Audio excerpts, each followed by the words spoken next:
Sides here from Pastor's Corner. Nice to meet you.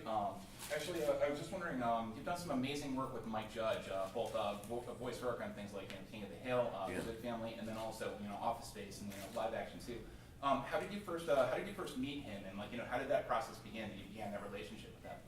Well, I did an audition for Office Space, and I went in right after Owen Wilson, and I remember him walking out, and I was like, oh, that's the guy from Bottle Rocket.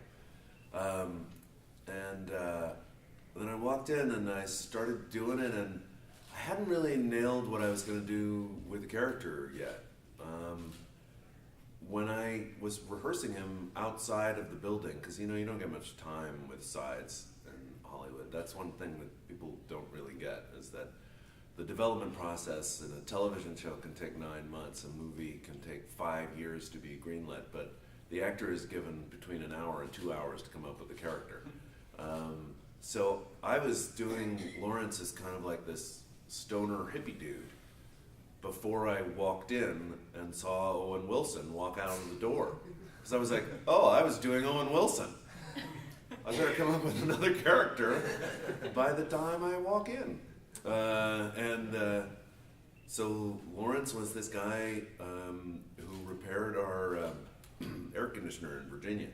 And I just had this flash of this guy, and also of the Allman Brothers and Sisters album. On the inside, when you open it up and they're all standing around that porch, I was like, I want a guy that would belong there. Anyway, he laughed through the whole audition, like giggling and laughing, and there was a part of me that was really happy, and there was another part that was like, shh, because now this is over my audition. Yeah, I actually based the whole character, besides that one moment on this. You said, what are you doing down, now, and I'm doing that drywall down in Salinas, and Mike Judge came him up after a couple takes, and he goes, you've been saying doing twice every time. And I go, oh yeah, because he's the guy who would say the doing, and in the script it said doing twice. I was like, well, it's right here. And he goes, what? And he goes, and takes a look at the script and goes, oh, that's a typo. Just say doing once. But yeah, then he was very nice and hired me a bunch of times. I've hung out with him socially. He's an extremely nice guy, really down to earth. I love his new show. I think it's very funny and very distinctive, and it's really cool. My wife and I really like it. It's I think a laugh out loud type comedy, and I don't know. I'm a big fan. I mean, when I walked on the set of Ron's apartment, and it was so generic, to be the Oakwood Apartments in Los Angeles. It's like, or maybe that's more of a corporate chain than I know, but it's like as anonymous as it can possibly get. I was like, oh, this is going to be good. Then when I'm going rattling on and on, but then when I couldn't make the screening of the movie because I was shooting the Drew Carey show that night, and they did it on Tuesday night for some reason, and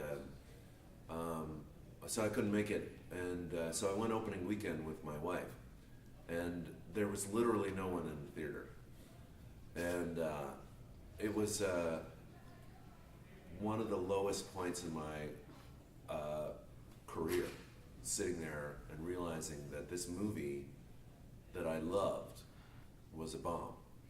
And I didn't see the movie for 10 years because that moment was so, because I thought, I don't know what I'm doing in Hollywood, because this is the only movie I've ever done that I like, and nobody likes it. And I thought, what am I doing here? I should go do something else. Seriously. I had that moment. I was like, well, I'm obligated to do the Drew Carey show now. And I did enjoy doing it, but I was like, I'm leaving Hollywood.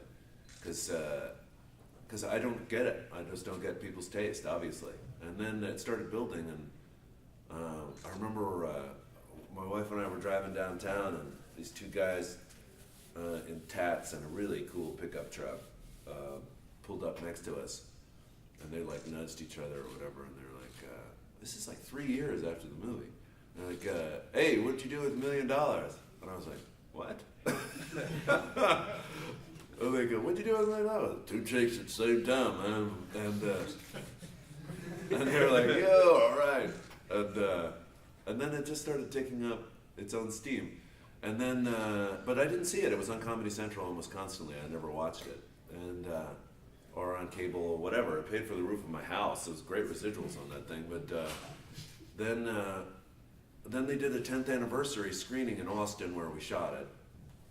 And, sold out in like 4 minutes or something. It was like going to the Rocky Horror Picture Show. Everybody knew every line, and there was just waves of laughter crashing into the screen and bouncing back. And I was like, I felt like standing up and going, I told you so! I told you the fucker was funny! So that was the second time I saw it. Anyway, that's a long story. I had a lot of coffee. You're in the corner. Out of all the roles that you've done, I'm Anthony from IamThink.com. Okay. Out of all the roles that you've done, what has been your favorite role, and Batman. what do you think? All right, what do you think has been No, your it's best full role? stop, no pause. Batman was the best part ever. I was happiest doing Batman. I loved Batman. It was fascinating getting the process because I didn't really know Batman that well when I got him, and I had this great acting teacher named Yuri Beloff at the North Carolina School of the Arts. He was really my mentor, and he talked about crossing over when you start thinking as the character and not as yourself. And it's a beautiful moment when that actually happens. You should never force it. You should try to think like he does, but then it just comes up. And Oswald was like that. He was like putting on a dumb, sweet coat. He was just a lovely guy, and it would just wash over me like this sweet boy. And I realized that I crossed over with Batman when we did the episode where he confronts his the killer of his parents in the hospital room. And it's a voiceover session, as you saw with Rob and Mo. It's like these guys are hilarious, and they're always improvising, and if there's a pause in the time when the director has to talk to the executive producer, blah, blah, blah, they're on the other side of the glass. So you got these guys who are just like wind-up toys for comedy and voices, and they try to make each other laugh, and it's really fun to have, the whole people doing this, and, that's lovely. And evidently everybody's doing British accents. But during the session, so we're doing it, and the scene when he confronts the killer, I'm crying. I'm literally like tears pouring down my face because this meant so much to little Bruce that he's able to confront. I'm going to talk about a backstory.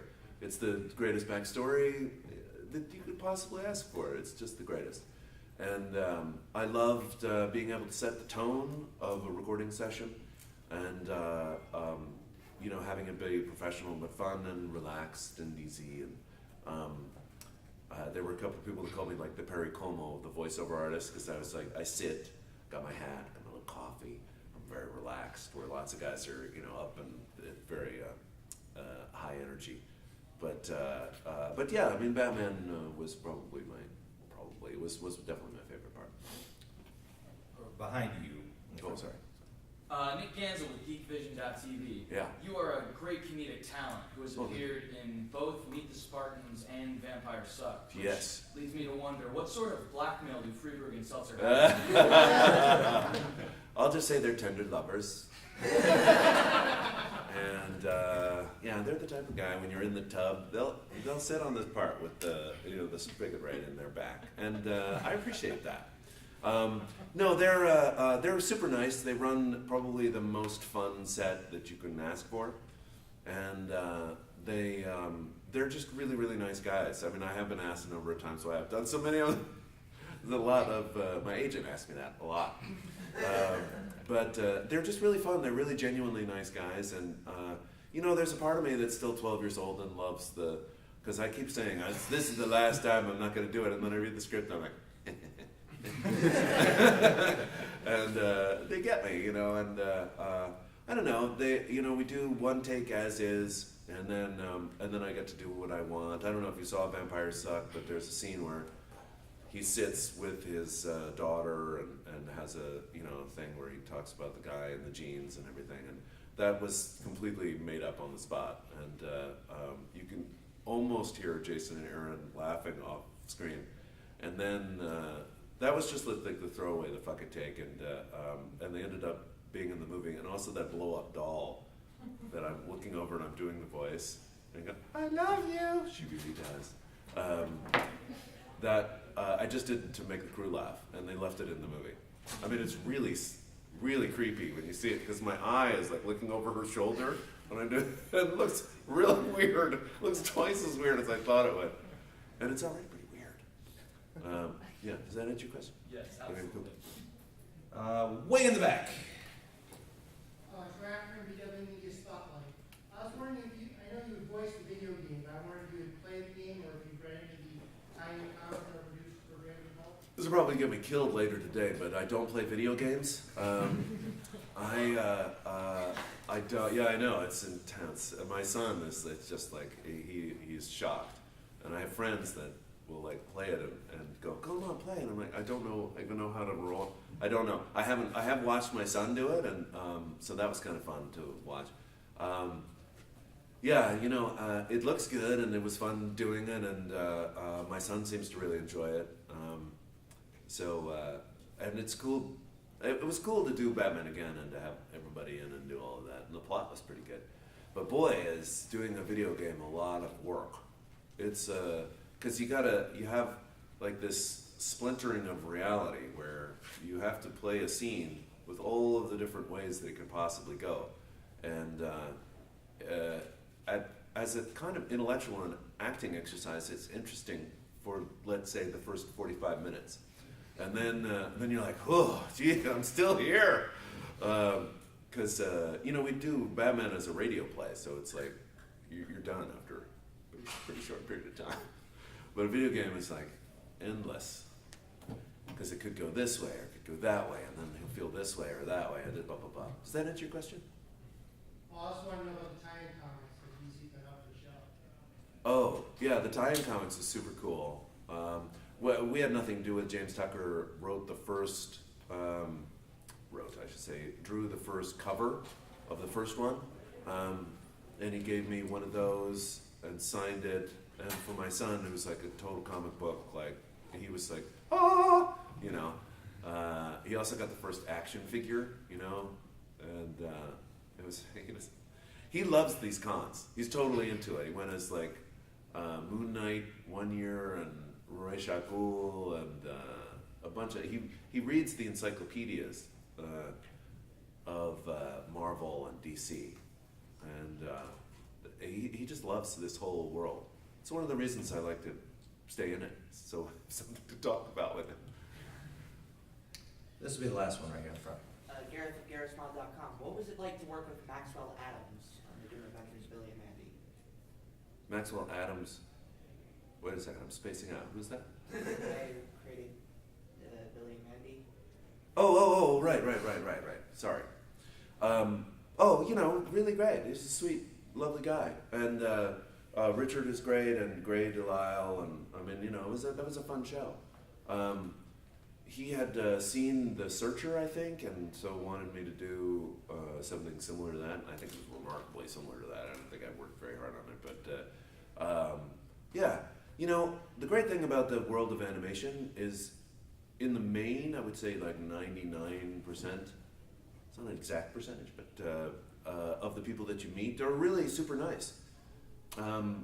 In stark contrast to the on-camera world, where most people are pretty awful. And, you know, it's talent-based. I mean, you see Rob and Mo up here, and they're just so talented. It's remarkable to be in a room with a bunch of voiceover artists, because they just blow you away that they can do this. And a lot of times, people that are on camera are not that good. And you wonder how did that happen? You know? And it just, it's confounding. I think that's the number one thing that I hear from other on-camera actors that do voiceovers, is that they get in and they go, oh my God, these people, it's like they can play all these different characters and do whatever. I'm like, yeah, they're talented. Yeah, cool. Awesome. Well, Thanks for stopping by. Sure, my pleasure.